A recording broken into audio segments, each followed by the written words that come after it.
What's going on, everybody? Welcome back to Unhinged Talk. As usual, I'm your host, Patrick Hennessy, joined tonight by the man himself, Brian DeGennaro. How are we doing tonight, Brian?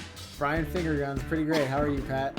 Listen, I can't complain despite the fact that the Yankees are on a heavy slide lately. One of those players who's also on a little bit of a slide, I guess, especially defensively, Gleyber Torres, right? Just came back from injury not too long ago. And there's so much talks going around. The Yankee fans have basically given up on Gleyber Torres, right? So I think it's kind of important for us to pose that question today. What Gleyber Torres' future looks like with the Yankees, if there even is one, long term. But before we get into any of that, everyone be sure to like, comment, subscribe, turn on post notifications for more. We're going live before and after every single Yankees game this season. You should know that. They should know that by now. Just saying. But Gleyber Torres, Brian, listen, disappointing year from him. Once again, I would say ever since 2019, we haven't necessarily seen like the Gleyber Torres that we know and love, right? 2019, he put up ridiculous numbers. 37 home runs. He almost hit 40. 38 home runs, actually. He had 278, 337 on base, and then 871 OPS. 2018 and 2019 were exceptional years for Gleyber Torres. And the funny part is, for the most part, he was playing second base, but I think what a lot of people tend to forget is in 2019, for a decent part of the year when Didi Gregorius was hurt, Gleyber Torres was playing shortstop. So I don't want to hear like any sort of excuse in defending Gleyber and like, oh, his numbers are down because he's not used to playing shortstop. When we saw Gleyber Torres have one of the best seasons of his career, he was playing shortstop for a good amount of the time. And I don't necessarily remember, like, I know his defense at short was worse than it was at second, but what like the decline that we've seen from him, not only defensively but offensively, is something that we could have never seen coming, right?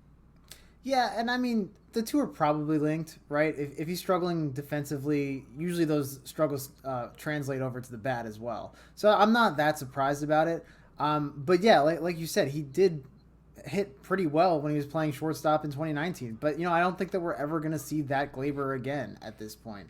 It just seems like he's regressed. And, it has to do with his swing. And we've criticized him on this so much this year. But when he was in the minor leagues, he was known for being a really, really good contact hitter with a little bit of pop, right? But then he came up to the majors, and they changed his approach, and now he just tries to hit home runs all the time. He has the same approach as Giancarlo Stanton, right? The only difference is Stanton is a massive dude. And I'm sorry, Gleyber Torres, but you're not that guy, pal. You know the meme? You're not that guy, pal. No, he's literally just not that guy. So it's frustrating to watch because he does have so much talent, but at this point he's just regressed so much. So absolutely his future is up in question. Yeah, and it's so weird because, like you mentioned, right, when he was in the minors with the Yankees, he was always like that contact guy with a little bit of pop. And then I feel like once he came up in 2018, he became like a power guy with a little bit of contact. If I'm looking at his minor league numbers right here, in 2018, he played only in 17 games, so it's a very small sample size before he was called up. But he batted .345 with a .403 on base and a .903 OPS. Split between a few games in high A. I guess that was on like a rehab assignment or something, and AAA. But dude, I mean, I'm looking even at his numbers from 2017, split between AA and AAA, 55 games. He batted .287 with a .383 on base, .863 OPS with just 7 home runs. So I think Gleyber's kind of adjusted that approach to become like an all or nothing hitter at the plate, which I don't know if it's a result of the Yankees coaching staff kind of pushing him in that direction or just his own direction where he's like, I want to hit home runs. Mm-hmm. But it's kind of posing the question now is what the Yankees needs to do currently and moving forward at shortstop. Because to be honest with you, Brian, like I don't think I could sit here another day and like hold my breath every time a ball is hit to shortstop. Just because also like when Gleyber was out for the last month, we've seen what Andrew Velasquez can do at shortstop and how nice it is. Even on Wednesday night, Tuesday night, when the Yankees played the Blue Jays and Andrew Velasquez was at shortstop, it was so refreshing just seeing the ball hit to Velasquez and seeing him field it nicely and just throw a perfect ball to Anthony Rizzo at first. Yeah. But, I mean, that's why I'm kind of thinking here. I wouldn't be completely opposed to starting Andrew Velasquez at shortstop for the time being, especially until maybe Gleyber Torres can figure something out at shortstop so he's not like as much as a liability as he's been since coming back from the IL. Yeah, I mean, the thing is, if he's going to continue to hit the way that he's been hitting, where he's not really giving us a reason to accept his bad defense, then absolutely I think it's time to put Velasquez in there. But, I mean, he's got to remember, Velasquez is a young guy. I love him. He doesn't have a lot of experience. But, yeah, we do love him. He's a fan favorite, right? I mean, because he's hit pretty decently since he's been up here. And his glove alone is enough to keep him on a major league roster. Yeah. So if he can hit even decently, like if he's hitting as good as Gleyber is, At this point, I'd rather see him in the field, you know? No, yeah, and it's so funny because like we did a video about this about a month ago, right? And I was kind of discussing like the emergence of Andrew Velasquez, like whether or not he could be a mainstay on the Yankees roster. And I wanted him to be, honestly. And I was super doubtful because I'm like, once Gleyber comes back, like you can't start Velasquez over him. But now, Brian, I'm kind of at the point where if it's a wild card game, I want Velasquez in there over Gleyber. And the part that confuses me the most is I don't know which reporter mentioned this to Aaron Boone, but I believe they asked him if they would consider maybe a defensive sub for Gleyber Torres, like later on in the games, kind of like what they do with Giancarlo Stanton, despite the fact that Stanton's a very good fielder. And Boone completely dismissed it. He said, we don't necessarily have like any idea in mind to bring in like Velasquez or Wade late in the game to kind of serve as a defensive replacement for Gleyber. It blows my mind sometimes how the Yankees are just so blind, bro. They're so blind to what's right in front of them. But I mean, that's obviously short-term future, right? Short-term future, I'm discussing like I want Velasquez over Gleyber Torres. But posing long-term, that doesn't bode well for Gleyber whatsoever. And I think the worst part of that whole thing is like right now we're looking at Andrew Velasquez. Nice player, right? Great speed, great defense, solid bat, I guess. But we're looking a little bit more towards like next season. We got a couple guys coming up in the minor leagues. I'm looking at Anthony Volpe, and I'm looking at Oswald Peraza. Obviously, Volpe is like one of the top prospects in baseball. He could be up next season.